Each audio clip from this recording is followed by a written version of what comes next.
Hello and welcome to Odds on CONMEBOL Qualifiers for the World Cup Matchday 13. We are back to analyze our South American games, and we have Rio de la Plata Derby, for instance, Brazil-Colombia. So, Leo Bachanian, great games at the other side of the Atlantic Ocean. Absolutely, Edu. I mean, it's been 4 months without the South American World Cup qualifiers. It's a long time. Many things have changed for many of the teams.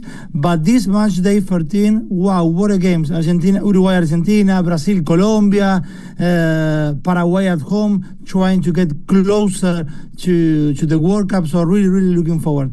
All the games actually are very interesting. We know that it's very difficult to bet on these games. A lot of surprises. Most of the times, especially, it's very difficult to win away in the CONMEBOL. But here we are going to give you the best information about these games with all the tips by Leo Bachanian. So guys, of course, press the like if you enjoy our videos. And now let's go on with the show.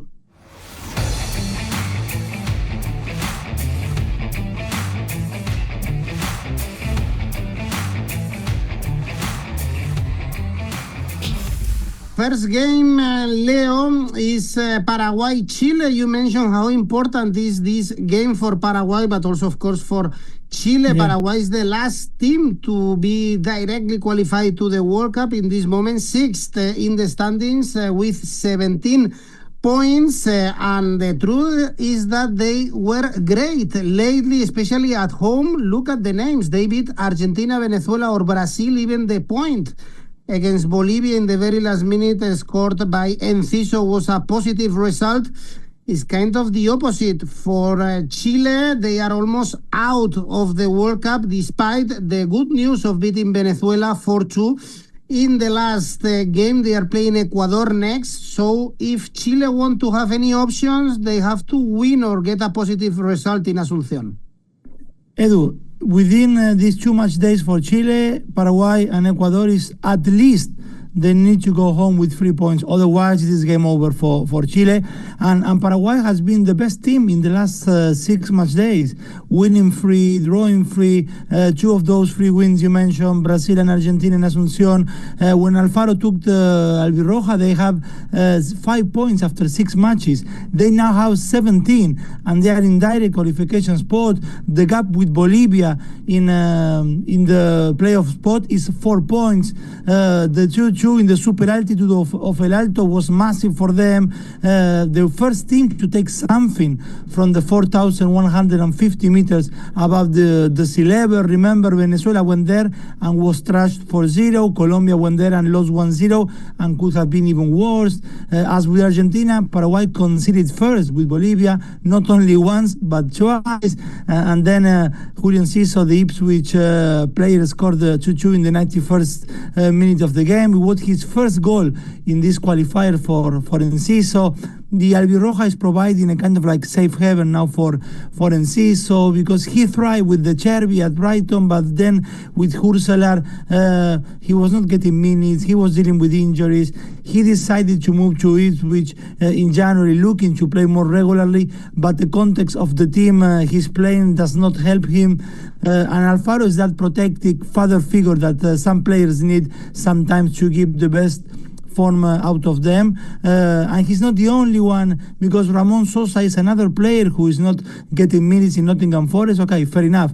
He has like Elanga, Callum Hudson-Odoi in front of him, but every time he plays for Paraguay, he delivers, and now especially under Alfaro. Then you have Antonio Tony Sanabria, the Torino striker, only 2 goals this season in Serie A, but then with Paraguay, he has 4 goals this CONMEBOL, and 3 of them under Alfaro. 3 of those 4 goals all came at home for Sanabria, and they all gave 3 points to Paraguay. He scored the winning goal against Bolivia, scored a brace against Venezuela, and scored against Argentina on that 2-1 in Asunción. The opportunity for Paraguay is massive to return to a World Cup after missing the last 3.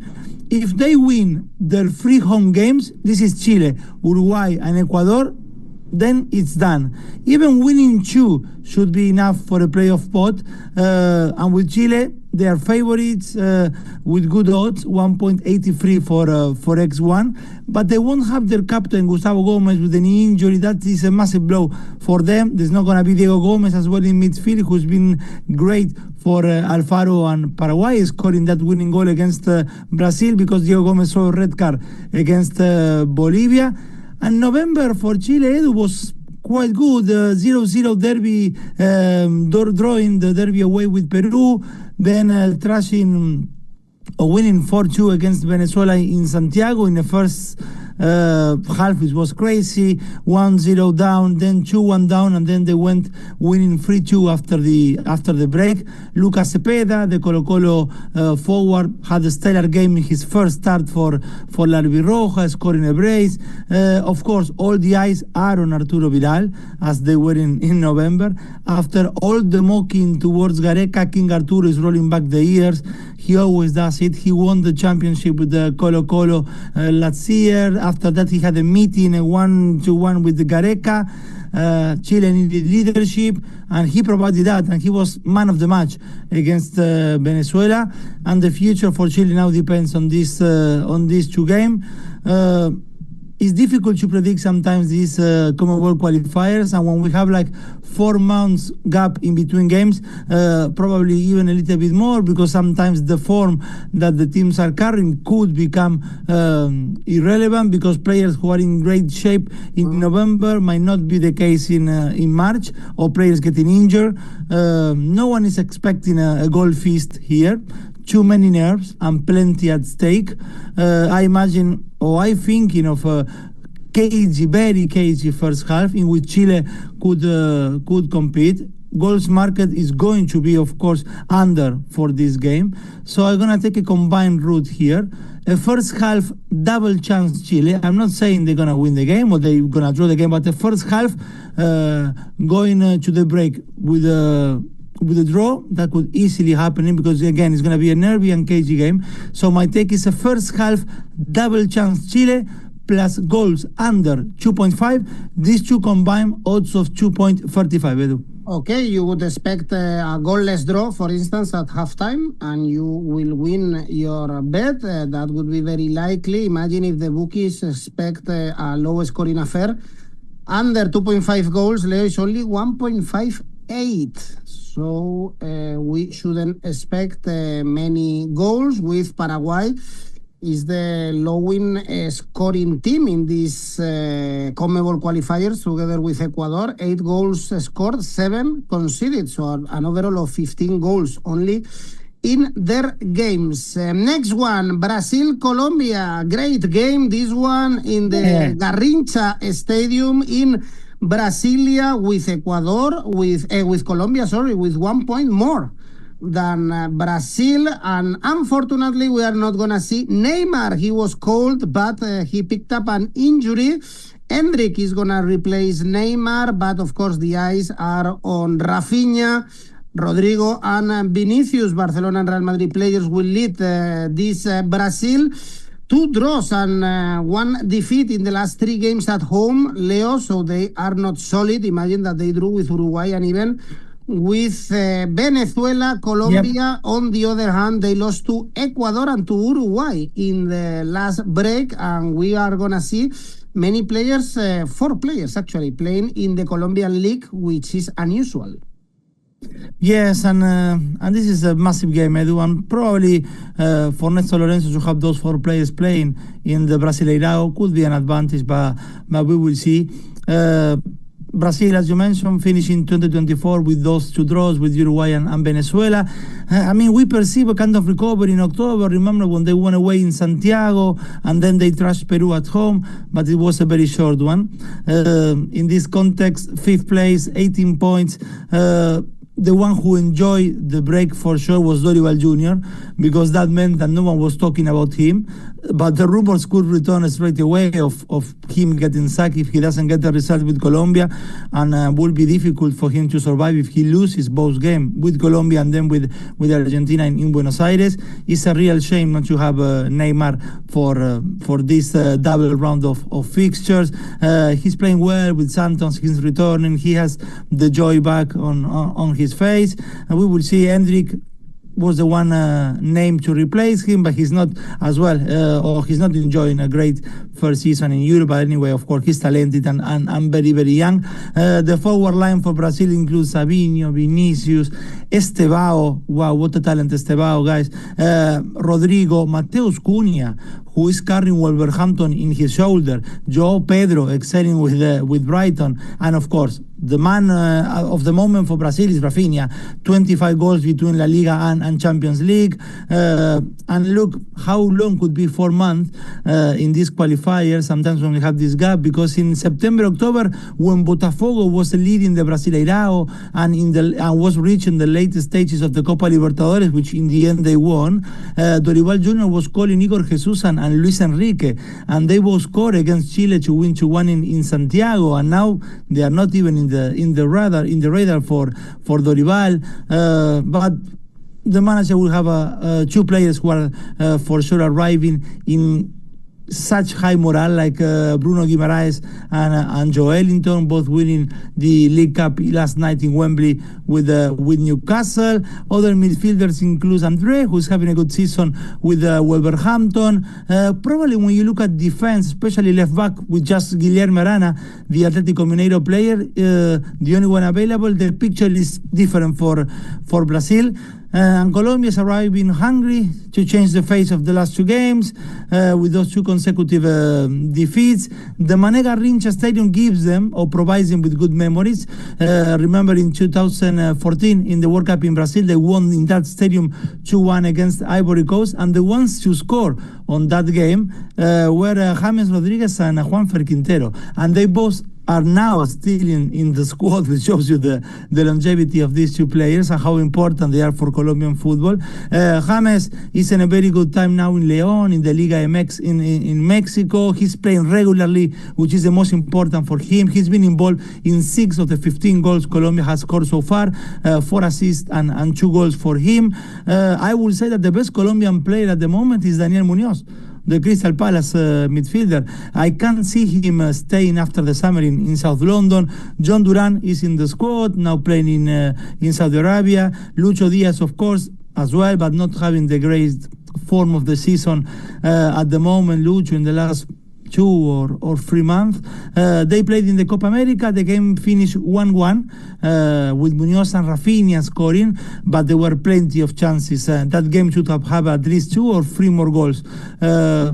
But my take, Edu, playing at home with Rafinha in an unbelievable form, with all that talent up front, my take is Brazil to win and goals over 1.5, so at least 2 goals. Odds of 2.59 with those two combined. Let's see if we can see La Canariña back in the winning track, and if they win, they will pass Colombia in the standings. Next one is Peru-Bolivia. This one is key for the qualification for the next World Cup. Bolivia now are 7th, so in the playoff spots. Peru, bottom of the table with only 7 points, with only 1 win, so they must win here. They've improved in the last games with a defeat only 1-0 against Argentina. They drew 0-0 with Chile in the last home game. Their only win was against Uruguay. At home, Bolivia, Leo, on the other hand, with hopes to go to the World Cup. Remember that they even won one away game in Chile, something very unusual. They haven't done it, or they hadn't done it since the qualifications for the World Cup to the USA in 1994. And but away, as always, Bolivia is in the downside. Leo, they lost 4-0 to Ecuador or 6-0 to Argentina in the last 2 trips. Absolutely. And that is always the downside with this Bolivia and with every Bolivia, because that win against Chile you mentioned was the first one away in more than 30 years for them. We all know how Bolivia's chances diminish once they are out of the altitude, and actually three of the last 4 defeats have been on the road for Bolivia, and conceding 13 and scoring none in those 3 defeats. You mentioned the 3-0 with Uruguay, 6-0 with Argentina, and you have to add the 4-0 with Ecuador too. And then Peru is having a new manager, because Jorge Fossati is no longer the coach. They have Oscar Ibáñez as an interim manager. He's trusting the old guard, Renato Tapia, André Carrillo, Edison Flores, Miguel Trauco, Paolo Guerrero. He's still around. That is amazing. I know that probably for many this will be the least interesting game in this match day 13. For some it might be a pass. It will be the last chance for Peru to get involved in some kind of playoff talk. In November, Peru in Buenos Aires played a relatively alright game, Edu. They were organized, they did not suffer a lot of chances, but they couldn't create almost anything. They had no shots on target against Argentina. They scored 3 goals in 12 games so far in these qualifiers, all of them at home. They haven't scored in their first 5 matches. The first goal came against Venezuela in Lima in a 1-1 on match day 6. At home, they won that game against Uruguay. They drew with Colombia, and especially at home they haven't been very poor, to be honest, because they haven't been trashed by anyone. I mentioned the win against Uruguay, the drawing with Colombia, and Brazil won there just 1-0. Argentina won there just 2-0. So yes, they are favorites here, Edu. Bolivia on the road is a completely different beast, and despite that win against Chile, so that's why my odds in this one, and I repeat, Peru has not been trashed at all at home, and it won't happen with Bolivia, and the 3 goals they score have all come at home. So for me, it's Peru to win 2-0. Peru to win 2-0, odds of 2. Of course, it's impossible to back Bolivia when they are playing away. Next one is Ecuador, Venezuela. Ecuador is the great surprise of these CONMEBOL qualifiers. Now they are 3rd in the standings thanks to the great defense. Only 4 goals conceded for Ecuador. They beat Bolivia 4-0, and for instance, they haven't conceded a goal in the last 5 games. And Venezuela, on the other hand, they are losing chances to go to the World Cup. They started very well this long road to US, Mexico and Canada, Leo, but they are losing chances despite some great surprises like the draw with Brazil recently, but the way they've lost the last 3 games. Yes, draws with Brazil and with Argentina lately at home, but they went from dreamland Venezuela, Edu, to no man's land in these qualifiers. They collected 9 points in the first 6 games, but just 3 in the following 6. With Bolivia playing in Lima, this is an opportunity for them to reclaim a playoff spot, but I personally don't see them winning in Quito. Fernando Batista is up to his neck with water. He's having a puzzle to solve in defense with important players like Jordan Osorio and Chancellor out injured. Ruben Ramirez, another center back, is also coming out from an injury and without many minutes. Nahuel Ferraresi, who is needed by Batista as a center back, he's playing lately for Sao Paulo as a right back. They have Joseph Martinez back, the 32-year-old striker, alongside Salomon Rondon, but that against Ecuador, I don't see it being enough. You mentioned just 4 goals conceded in 12 matches on this road to 2026 World Cup, and only 1 in the last 6, and that goal they conceded was against Brazil and away from home, which shows how powerful or how good they are in defense, this Ecuador. And just a reminder for anyone, when they see the table and they see that Ecuador won 6 and drew 4, but they have 19 points, that is because they have been deducted 3 points at the start of the campaign. So basically, without that punishment, they could have been second at this point in the standing. Match day 12 saw them taking 3 points in Barranquilla against Colombia, a place where Uruguay, Brazil and Argentina only managed to get 1 point combined. Was the first win away at Colombia since 1965 for Ecuador, and they did it, of course, again with another clean sheet, 3 clean sheets on the road. They have accumulated 8 clean sheets overall in this edition, which is absolutely impressive. In Barranquilla, they played more than 60 minutes with 10 men because 𝗀𝗀𝗀𝗀 saw a red card and he's missing this game with Venezuela. 𝗀𝗀𝗀𝗀𝗀 scoring the winning goal. He has 13 goals in World Cup qualifiers for 𝗀𝗏. He's only 2 goals away from becoming, or 3 goals away from becoming the most prolific goal scorer in 𝗀𝗏 history in World Cup qualifiers. Hernán Galíndez, the goalkeeper, is also in a very good level. He was man of the match in Barranquilla with 7 saves. And then if it's not 𝗀𝗀𝗀𝗀 in defense this time, the leadership will fall onto William Pacho, who's having an outstanding season with Paris Saint-Germain. Probably as well one of the best players Paris Saint-Germain had in the series in the tie with Liverpool in the Champions League. So at home, 4 wins, 2 draws for 𝗀𝗏.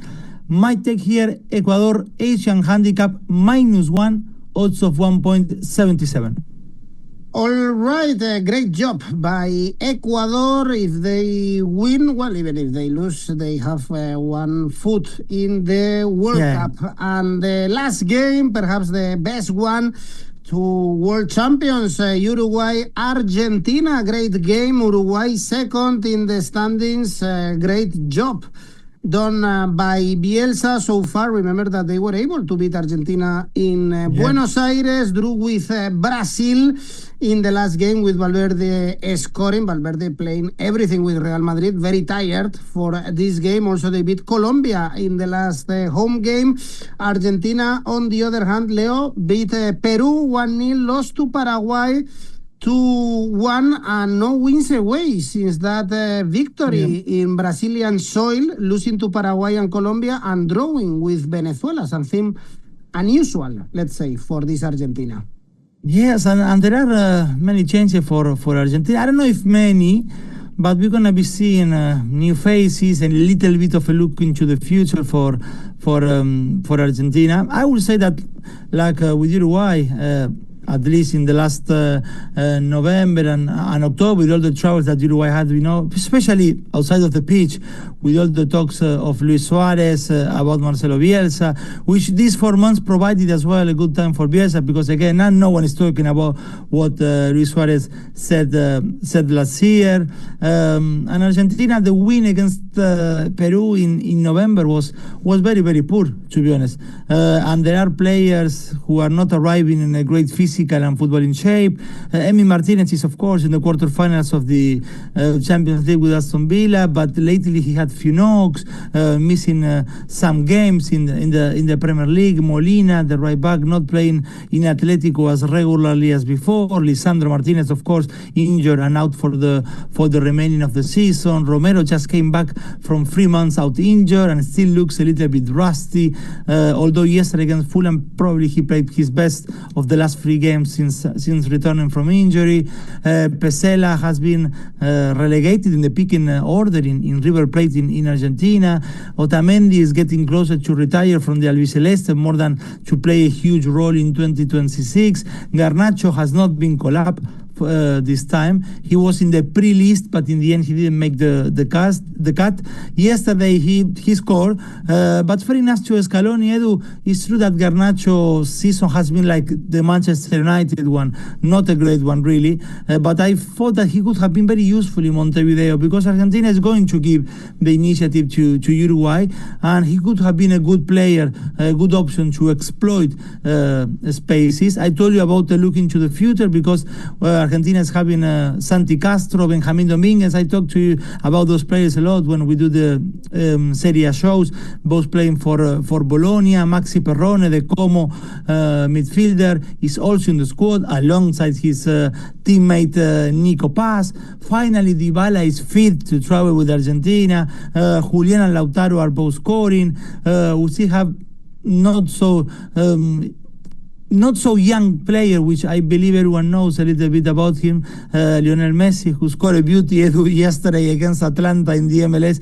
Wow, what a goal yesterday from Messi. And I think we can, from the midfield to the strikers, I think we can already tell the team that Argentina is going to play. Alexis, De Paul, and Enzo in midfield, Messi, Lautaro and Julian. That is for sure they're going to be in the starting lineup. The odds on goals under 2.5 are around 1.4, which of course book is not expecting a goal feast here. And Uruguay as well, there are players who are not at the same level that when Bielsa started this campaign. Darwin was outstanding in Buenos Aires and scoring one of the 2 goals, and now he's suffering a big drop in his level. That night in Buenos Aires, Manuel Ugarte fought with everyone in midfield, especially with Rodrigo De Paul, but on Friday he suspended to play. Betancourt is having a season with more lows than highs at Tottenham. The Arrascaeta and Nico de la Cruz are not also the level we saw them in the first 4 or 5 match days in these qualifiers. Now with Flamengo, but still a great game to watch. I'm really looking forward for this Uruguay Argentina.